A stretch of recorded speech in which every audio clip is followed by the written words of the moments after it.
علماء کرام جو قرآن پڑھ کے ہمیں پھونک دیتے ہیں, دم رکھتے ہیں, صلوات رکھتے ہیں, پڑھ کے دم کرتے ہیں.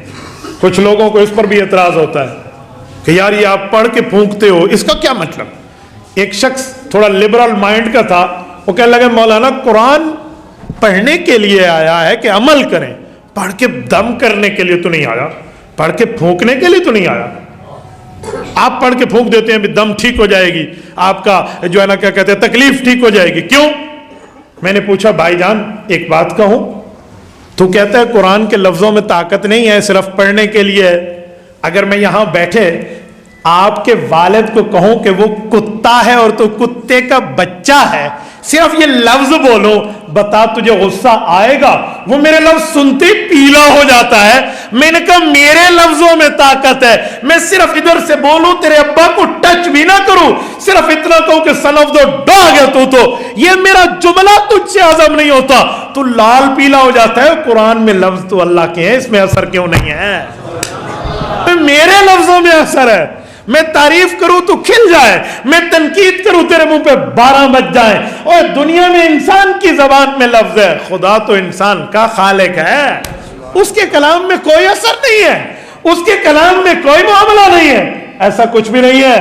تو قرآن کریم اللہ کا کلام ہے, رب جلالی ہے, اللہ کی جلالی صفت اس میں, تبھی من خشیت اللہ فرمایا. لیکن یہ ڈائریکٹ نہیں آیا, حضور کے سینے سے گزر کے آیا, تو جلال جمال میں بدلا ہے. اسی لیے آپ اور ہم پڑھتے ہیں تو ہمیں شفائیں ملتی ہیں. اور میرے ساتھیوں میں یہاں سمجھانے کے لیے کہتا ہوں, جو تکلیف پہاڑ نہ اٹھا سکے, جو بوجھ زمین و آسمان نہ اٹھا سکے, وہ کس نے اٹھایا ہے؟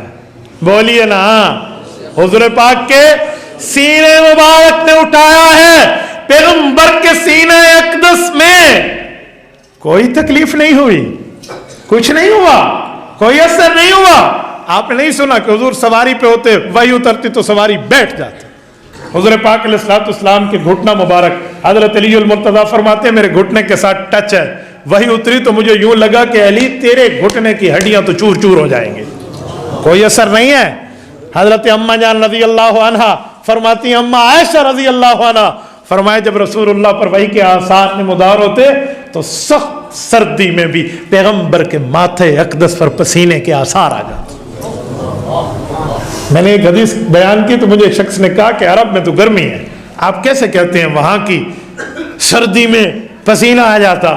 میں نے کہا اماں عائشہ مدینہ طیبہ کی بات کر رہی ہیں, اور رب تمہیں مدینے لے جائے, جتنی ٹھنڈک مدینے میں پڑتی ہے نا, اگر تو سردیوں میں وہاں جا تجھے سمجھ آ جائے.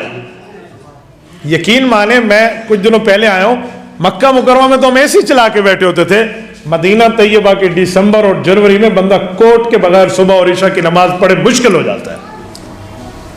یہ پہلی مرتبہ تھا کہ مجھے چادر کے ساتھ کوٹ بھی یوز کرنا پڑا. تو آپ اندازہ رہے مدینہ طیبہ کی سردی ہے. ایک مرتبہ مجھے مدینہ طیبہ سے احرام باندھ کے بہار جانا تھا جدہ. میں مسجد ذوالحلیفہ سے احرام باندھ کے جب ایئرپورٹ گیا نا تو احرام میں تھا, مجھے کلفی پک گئی ہماری ٹھنڈک کی. جب تک جدہ اترے نہیں تو اس وقت تک طبیعت کے اوپر ایک بوجھ تھا سردی کا, اتنی سردی ہوتی ہے. آپ اور نہیں تو جنگ خندق کے زمانے کو پڑھ لو حدیث کی کتابوں میں. رسول اللہ صلی اللہ علیہ وسلم کے رازدار صحابی ہیں, کیا نام ہے حضور پاک کے رازدار صحابی کا؟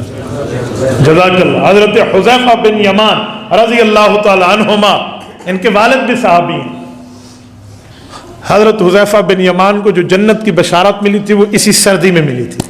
فرمایا اتنی شدید سردی تھی جب خندق کا زمانہ تھا کہ کوئی اپنے خیمے سے باہر نہیں نکلنا تھا, اور نبی علیہ السلام نے فرمایا کون ہے جو ہمیں دشمن کی خبر لا کر دے گا؟